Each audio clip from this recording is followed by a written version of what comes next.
বাংলাদেশ ও বাংলাদেশের নাগরিক। মানুষ অনেক আগে জন্ম নিলেও প্রাচীন পৃথিবীতে কোনো রাষ্ট্রের অস্তিত্ব ছিল না, ছিল না কোনো নাগরিকত্বের ধারণা। সময়ের পরিবর্তন ও বিভিন্ন ঘটনার মধ্য দিয়ে ৫ থেকে ৬ হাজার বছর আগে নদী ও সমুদ্রের তীরে প্রাচীন কিছু নগর রাষ্ট্র গড়ে ওঠে। নগর রাষ্ট্র ব্যবস্থা থেকে প্রাচীনকালের রাষ্ট্রের ধারণার উৎপত্তি ঘটেছে। ধীরে ধীরে আধুনিক রাষ্ট্রের উদ্ভব হয়েছে। বর্তমান বিশ্বের জনসংখ্যা প্রায় ৮০০ কোটি। এ বিপুল জনসংখ্যার সবাই কোনো না কোনো রাষ্ট্রের অধিবাসী বা নাগরিক। যেমন আমরা সবাই বাংলাদেশ নামক রাষ্ট্রের অধিবাসী এবং নাগরিক। রাষ্ট্র বলতে কি বোঝায়, কিভাবে একটি রাষ্ট্র গঠিত হয়, নাগরিক বলতে কি বোঝায়, কিভাবে একটি দেশের নাগরিকত্ব লাভ করা যায়, এই অধ্যায় পাঠে এই সম্পর্কে আমরা জানব। এই অধ্যায় পাঠ শেষে আমরা রাষ্ট্রের ধারণা ব্যাখ্যা করতে পারব, বাংলাদেশ কেন একটি রাষ্ট্র তা ব্যাখ্যা করতে পারব, নাগরিক ও নাগরিকতার ধারণা ব্যাখ্যা করতে পারব, বাংলাদেশে নাগরিকতা অর্জনের পদ্ধতি বর্ণনা করতে পারব, বিভিন্ন দেশের নাগরিকতা অর্জন পদ্ধতির তুলনা করতে পারব, দেশের উন্নয়নে নাগরিকের ভূমিকা ব্যাখ্যা করতে পারব, দেশের উন্নয়নে নাগরিকের সক্রিয় ভূমিকার গুরুত্ব উপলব্ধি করব। পাঠ ১, রাষ্ট্রের ধারণা।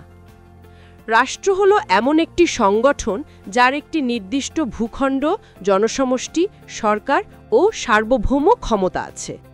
তাহলে বলা যায় রাষ্ট্র গঠনে ৪টি উপাদান রয়েছে। এগুলো হচ্ছে জনসমষ্টি, ভূখণ্ড, সরকার ও সার্বভৌমত্ব। যে কোনো একটি উপাদানের অভাবে রাষ্ট্র গঠিত হতে পারে না। ১, জনসমষ্টি। রাষ্ট্রের অন্যতম উপাদান হল জনসমষ্টি।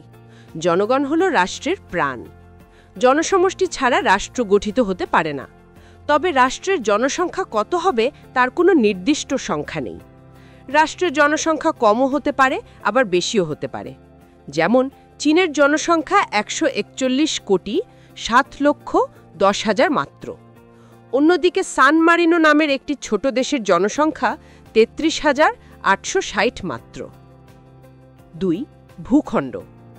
রাষ্ট্রের অপরিহার্য উপাদান হল নির্দিষ্ট ভূখণ্ড। ভূখণ্ড বলতে জল, স্থল ও তার উপরিস্থিত আকাশসীমাকে বোঝায়। তবে ভূখণ্ডের আয়তন কতটুকু হবে তার কোনো নির্দিষ্ট পরিমাণ নেই। অর্থাৎ একটি রাষ্ট্রের ভূখণ্ড আয়তনে অনেক বড় হতে পারে, আবার অনেক ছোটও হতে পারে। যেমন ভারতের আয়তন প্রায় ৩২,৮৭,২৬৩ বর্গ কিলোমিটার। অন্যদিকে সিঙ্গাপুর ও ভ্যাটিকান সিটির আয়তন যথাক্রমে প্রায় ৬৯৩ বর্গ কিলোমিটার ও ০.১৮ বর্গ কিলোমিটার। সিঙ্গাপুর ও ভ্যাটিকান নগরকেন্দ্রিক রাষ্ট্র। ৩, সরকার। রাষ্ট্র গঠনের আরেকটি অন্যতম উপাদান হল সরকার। সরকারের মাধ্যমে রাষ্ট্রের সকল কাজ পরিচালিত হয়। রাষ্ট্রের শান্তি শৃঙ্খলা রক্ষার জন্য সরকার আইন প্রণয়ন করে এবং আইন অনুযায়ী জনগণকে পরিচালনা করে। জনগণ সরকারের সকল বৈধ আদেশ মেনে চলে এবং সরকারের প্রতি আনুগত্য প্রকাশ করে। সার্বভৌমত্ব। রাষ্ট্র গঠনের সবচেয়ে গুরুত্বপূর্ণ উপাদান হল সার্বভৌমত্ব। এই ক্ষমতা বলে রাষ্ট্র তার অভ্যন্তরে যে কাউকে যে কোনো নির্দেশ দিতে পারে, তাকে সে আদেশ পালনে বাধ্য করতে পারে। সার্বভৌমত্বের কারণে রাষ্ট্র অন্য কোনো দেশ বা শক্তির নিয়ন্ত্রণ থেকে মুক্ত থাকে। কাজ। ঢাকা ও লন্ডনকে রাষ্ট্র বলা যাবে কিনা সহপাঠীদের সঙ্গে দলগতভাবে আলোচনা করে উপস্থাপন করো। পাঠ ২, রাষ্ট্র হিসেবে বাংলাদেশ। বাংলাদেশ একটি স্বাধীন ও সার্বভৌম রাষ্ট্র। ১৯৭১ সালের ১৬ই ডিসেম্বর মহান মুক্তিযুদ্ধ ও রক্তক্ষয়ী সংগ্রামের মাধ্যমে বাংলাদেশ বিশ্বের বুকে একটি স্বাধীন ও সার্বভৌম রাষ্ট্র হিসেবে আত্মপ্রকাশ করে। একটি রাষ্ট্র হিসেবে প্রতিষ্ঠিত হওয়ার জন্য যেসব উপাদান দরকার তার সবগুলোই বাংলাদেশের রয়েছে। বাংলাদেশ রাষ্ট্রের উপাদানগুলো সম্পর্কে সংক্ষেপে আমরা জেনে নিই। জনগোষ্ঠী। বাংলাদেশের জনসংখ্যা বিশাল। এর সংখ্যা বর্তমানে ১৬,৯৮,২৮,৯১১ জন ২০২২-এর আদমশুমারি অনুযায়ী। বাংলাদেশের জনসংখ্যার প্রায় অর্ধেক নারী এবং অর্ধেক পুরুষ। জনসংখ্যার একটি বিরাট অংশ শিশু। জনসংখ্যার দিক থেকে বাংলাদেশ বিশ্বের ৮ম জনবহুল রাষ্ট্র। ভূখণ্ড। বাংলাদেশের একটি নির্দিষ্ট ভূখণ্ড রয়েছে। 1971 সালে স্বাধীনতা লাভের মধ্য দিয়ে আমরা এ ভূখণ্ডের সার্বভৌমত্ব অর্জন করেছি। উত্তরে ভারতের পশ্চিমবঙ্গ, আসাম, মেঘালয় ও দক্ষিণে বঙ্গোপসাগর, পূর্বে ভারত ও মিয়ানমার, পশ্চিমে ভারতের পশ্চিমবঙ্গ পর্যন্ত বাংলাদেশের ভূখণ্ড বিস্তৃত। অসংখ্য নদ-নদী, হাওর বিল, পাহাড় পর্বত, বনভূমি ও বিস্তৃত সমভূমি নিয়ে এ ভূখণ্ড গঠিত। এর আয়তন 1,47,570 বর্গ কিলোমিটার। সরকার: বাংলাদেশের সরকার ব্যবস্থা মন্ত্রিপরিষদ শাসিত। এর নাম গণপ্রজাতন্ত্রী বাংলাদেশ সরকার। এটি একটি গণতান্ত্রিক সরকার। এ সরকার জনগণের ভোটে নির্বাচিত। সরকারের সকল নিয়মকানুন ও আদেশ নিষেধ জনগণ মেনে চলে। সরকারের প্রতি রাষ্ট্র আনুগত্য প্রকাশ করে। সার্বভৌমত্ব: বাংলাদেশ রাষ্ট্র সার্বভৌম ক্ষমতার অধিকারী। এ ক্ষমতা বলে রাষ্ট্র দেশের সকল জনগোষ্ঠীকে নিয়ন্ত্রণ ও অন্য দেশের নিয়ন্ত্রণ মুক্ত থেকে দেশ শাসন করে। এ কারণেই অন্য কোনো দেশ বাংলাদেশের অভ্যন্তরীণ বিষয়ে হস্তক্ষেপ করতে পারে না। উপরের আলোচনায় আমরা জেনেছি রাষ্ট্রের সব বৈশিষ্ট্যই বাংলাদেশের রয়েছে। এর রয়েছে বিশাল জনসংখ্যা, সুনির্দিষ্ট ভূখণ্ড, গণতান্ত্রিক সরকার ও সার্বভৌম ক্ষমতা। কাজ: দলে ভাগ হয়ে বাংলাদেশের জনগোষ্ঠী, ভূখণ্ড ও সরকার সম্পর্কে একটি সংক্ষিপ্ত প্রতিবেদন তৈরি করো। পাঠ 3: নাগরিক ও নাগরিকতার ধারণা। রাষ্ট্রে স্থায়ীভাবে বসবাসকারী অধিবাসীকে বলা হয় নাগরিক। পূর্বে নগরে বসবাসকারীকে নাগরিক বলা হতো। তখন ছোট ছোট নগরকে কেন্দ্র করে গঠিত হতো রাষ্ট্র। এই নগর রাষ্ট্রের অধিবাসীরাই নাগরিক বলে গণ্য হতেন। কিন্তু বর্তমানে নাগরিক ও নাগরিকতার ধারণাও বদলে গেছে। এখন রাষ্ট্রীয় সদস্য হিসেবে যে কোনো ব্যক্তি নাগরিক হিসেবে বিবেচিত হতে পারে। নাগরিকের 4টি প্রধান বৈশিষ্ট্য: রাষ্ট্রের প্রতি আনুগত্য: নাগরিক রাষ্ট্রের স্থায়ী বাসিন্দা হবে, রাষ্ট্রের প্রতি অনুগত থাকবে, রাষ্ট্রের কল্যাণ চিন্তা করবে এবং রাষ্ট্র প্রদত্ত সকল সামাজিক ও রাজনৈতিক সুবিধা ভোগ করবে। অর্থাৎ রাষ্ট্রের একজন নাগরিকের একদিকে যেমন রয়েছে সামাজিক ও রাজনৈতিক অধিকার, অন্যদিকে তেমনি রয়েছে রাষ্ট্রের প্রতি তার দায়িত্ব ও কর্তব্য। একজন নাগরিক রাষ্ট্রের পরিচয় নাগরিকত্ব পায়। বাংলাদেশের নাগরিক হিসেবে আমাদের সকলের নাগরিকত্বের পরিচয় বাংলাদেশী। আমাদের রাষ্ট্র বাংলাদেশ, তাই আমরা বাংলাদেশের নাগরিক। রাষ্ট্র বলতে কি বোঝায়? কিভাবে একটি রাষ্ট্র গঠিত হয়? নাগরিক বলতে কি বোঝায়? কিভাবে একটি দেশের নাগরিকত্ব লাভ করা যায়? এই অধ্যায় পাঠে এই সম্পর্কে আমরা জানব। একজন নাগরিক রাষ্ট্রের পরিচয় নাগরিকত্ব পায়। বাংলাদেশের নাগরিক হিসেবে আমাদের সকলের নাগরিকত্বের পরিচয় বাংলাদেশী। আমাদের রাষ্ট্র বাংলাদেশ, তাই আমরা বাংলাদেশের নাগরিক। রাষ্ট্র বলতে কি বোঝায়? কিভাবে একটি রাষ্ট্র গঠিত হয়? নাগরিক বলতে কি বোঝায়? কিভাবে একটি দেশের নাগরিকত্ব লাভ করা যায়? এই অধ্যায় পাঠে এ সম্পর্কে আমরা জানব। একজন নাগরিক রাষ্ট্রের পরিচয় নাগরিকত্ব পায়। বাংলাদেশের নাগরিক হিসেবে আমাদের সকলের নাগরিকত্বের পরিচয় বাংলাদেশী। আমাদের রাষ্ট্র বাংলাদেশ, তাই আমরা বাংলাদেশের নাগরিক। বিদেশি ও বিদেশি: একটা রাষ্ট্রের নিজ দেশের অধিবাসী ছাড়া ভিন্ন দেশের অনেক লোক বাস করে। শিক্ষা, ব্যবসা বাণিজ্য, চাকরি ইত্যাদি নানা কারণে তারা অবস্থান করে। এরা বিদেশি হিসেবে পরিচিত। তবে তারা স্থায়ীভাবে বসবাস করে না। বিদেশিরা যে রাষ্ট্রে বসবাস করে সেই রাষ্ট্রের প্রতি আনুগত্য পোষণ করে না। কেবল বসবাসকারী রাষ্ট্রের অভ্যন্তরে সামাজিক অধিকার ভোগ করে, কিন্তু তারা বিদেশে বসবাসকারী দেশের সরকারের কিংবা রাষ্ট্রের কোনো রাজনৈতিক অধিকার ভোগ করতে পারে না।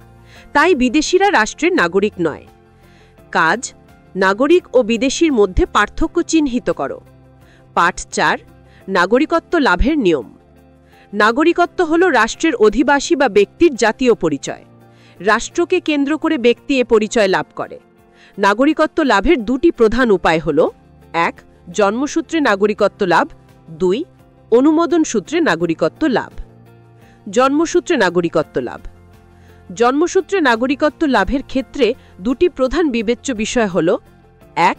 জন্মসূত্র নীতি ও 2. জন্মস্থান নীতি। জন্মসূত্র নীতি: এই নীতি অনুযায়ী মা বাবা যে রাষ্ট্রের নাগরিক, সন্তান সেই রাষ্ট্রের নাগরিক হবে। কোনো মা বাবার সন্তান বিদেশে জন্মগ্রহণ করলেও সেই সন্তান মা বাবার দেশের নাগরিক হবে। পৃথিবীর বেশিরভাগ দেশ এই নীতি অনুসরণ করে। এই নীতি অনুযায়ী কোনো জাপানি বা ফরাসি মা বাবার সন্তান বাংলাদেশে জন্মগ্রহণ করলেও তারা জাপান বা ফ্রান্সের নাগরিক হবে। এইভাবে বাংলাদেশি বা ভারতীয় কোনো মা বাবার সন্তান ওইসব দেশে জন্মগ্রহণ করলে তারা বাংলাদেশ বা ভারতের নাগরিক হবে। বাংলাদেশ, ফ্রান্স, জাপান, ইতালি প্রভৃতি রাষ্ট্র এই নীতি মেনে চলে। জন্মস্থান নীতি। এই নীতি অনুযায়ী মা বাবা যে দেশেরই হোক না কেন, সন্তান যে দেশে জন্মগ্রহণ করবে সন্তান সেই দেশের নাগরিক হবে এবং সেই দেশের নাগরিকত্ব লাভ করবে। এই নীতি জন্মস্থানের উপর নির্ভর করে। এই নীতি অনুযায়ী বাংলাদেশের মা বাবার কোনো সন্তান আমেরিকায় জন্মগ্রহণ করলে সে আমেরিকার নাগরিক হবে এবং সে দেশে নাগরিকত্ব লাভ করবে। শুধু তাই নয়, এই নীতি অনুসরণকারী দেশের জাহাজ বা দূতাবাসে কোনো শিশু জন্মগ্রহণ করলেও সেই দেশের নাগরিক হবে। তবে বিশ্বের খুব কম সংখ্যক রাষ্ট্র এই নীতি অনুসরণ করে, যেমন মার্কিন যুক্তরাষ্ট্র। অনুমোদন সূত্রে নাগরিকত্ব লাভ। এই পদ্ধতিতে এক দেশের নাগরিককে অন্য দেশের নাগরিক হওয়ার জন্য আবেদন করতে হয়। এখন এক রাষ্ট্রের নাগরিক সহজে অন্য একটা বা একাধিক রাষ্ট্রের নাগরিক এখন এক রাষ্ট্রের নাগরিক সহজেই অন্য একটি বা একাধিক রাষ্ট্রের নাগরিক হচ্ছে। অনুমোদন সূত্রে নাগরিকত্ব লাভ করার ফলেই এটা সম্ভব হচ্ছে। শিক্ষা, চাকরি, ব্যবসা বাণিজ্য ছাড়াও নানা কারণে এক দেশের নাগরিককে অন্য দেশে বসবাস করতে হয়। এরূপ বসবাসকারী ব্যক্তির ওই দেশের নাগরিকত্বের প্রয়োজন হয়। তখন রাষ্ট্রের কাছে ওই ব্যক্তি আবেদন করে। আবেদন পরীক্ষা নিরীক্ষা করে রাষ্ট্র শর্ত সাপেক্ষে স্থায়ীভাবে নাগরিকত্ব প্রদান করে। নাগরিকত্ব লাভের পর ওই ব্যক্তি সে দেশে স্থায়ীভাবে বসবাস করতে পারে। অনুমোদন সূত্রে নাগরিকত্ব লাভের কিছু শর্ত আছে। কোনো ব্যক্তি অনুমোদন সূত্রে কোনো রাষ্ট্রের নাগরিকত্ব লাভ করবে যদি সে ১. ওই রাষ্ট্রের কোনো নাগরিককে বিয়ে করে, ২. ওই রাষ্ট্রের সম্পত্তি ক্রয় করে, ৩. ওই রাষ্ট্রে দীর্ঘদিন ধরে বসবাস করে, ৪. ওই রাষ্ট্রে চাকরিরত থাকে, ৫. ওই রাষ্ট্রের ভাষা জানে, ৬. ওই রাষ্ট্রের সেনাবাহিনীতে চাকরি গ্রহণ করে, ৭. ভালো চরিত্রের অধিকারী হয়, ৮. উন্নততর দক্ষতার অধিকারী হয়, ৯. রাজনৈতিক আশ্রয় গ্রহণ করে। অনুমোদন সূত্রে নাগরিকত্ব লাভকারী ব্যক্তি উল্লিখিত শর্তগুলোর এক বা একাধিক শর্ত পূরণ করলে নাগরিকত্ব লাভ করতে পারে। ওই দেশের নাগরিকদের মতো প্রায় সমান অধিকারের সুযোগ সুবিধা সে প্রাপ্য হবে। দ্বৈত নাগরিকত্ব।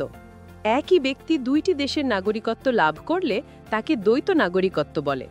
কোনো বাংলাদেশি মা বাবার সন্তান আমেরিকায় জন্মগ্রহণ করলে সে স্বাভাবিক নিয়মে ওই দেশের নাগরিক হয়। অন্যদিকে মা বাবা বাংলাদেশি হওয়ায় সে বাংলাদেশেরও নাগরিক। এই ক্ষেত্রে সে প্রাপ্তবয়স্ক হলে ইচ্ছা করলে যে কোনো একটি রাষ্ট্রের নাগরিকত্ব গ্রহণ করতে পারে। তবে ইচ্ছা করলে সে দুটি রাষ্ট্রেরই নাগরিকত্ব রাখতে পারে। কাজ। দলে ভাগ হয়ে নাগরিকত্ব লাভের নিয়মগুলো চিহ্নিত করো। পাঠ ৫। দেশের উন্নয়নে নাগরিকের ভূমিকা। রাষ্ট্রের সাথে নাগরিকের সম্পর্ক অবিচ্ছেদ্য। রাষ্ট্র আছে বলেই সেখানে নাগরিক আছে। আবার নাগরিক ছাড়া রাষ্ট্রের অস্তিত্ব চিন্তা করা যায় না। কোনো নাগরিক রাষ্ট্রের প্রতি দায়িত্ব ও কর্তব্য পালনে আন্তরিক হলে সে সুনাগরিক বলে বিবেচিত হয়। তার দ্বারা দেশের অধিক উন্নয়ন সাধন হয়। একজন সুনাগরিক বুদ্ধিমান, বিবেকবান, আত্মসংযমী এবং নিবেদিত হয়ে রাষ্ট্রের উন্নয়নে গুরুত্বপূর্ণ ভূমিকা পালন করে। বাংলাদেশের নাগরিক হিসেবে আমরা রাষ্ট্রের কাছ থেকে নানা অধিকার ভোগ করি। বিনিময়ে নাগরিক হিসেবে রাষ্ট্রের প্রতি আমাদেরও বেশ কিছু গুরুত্বপূর্ণ দায়িত্ব ও কর্তব্য রয়েছে, যেমন রাষ্ট্র প্রদত্ত শিক্ষা লাভ, রাষ্ট্রের প্রতি অনুগত থাকা, আইন মেনে চলা, নিয়মিত কর প্রদান করা, ভোট প্রদান করা, রাষ্ট্রীয় সম্পদের সুরক্ষা ও সদ্ব্যবহার করা ইত্যাদি।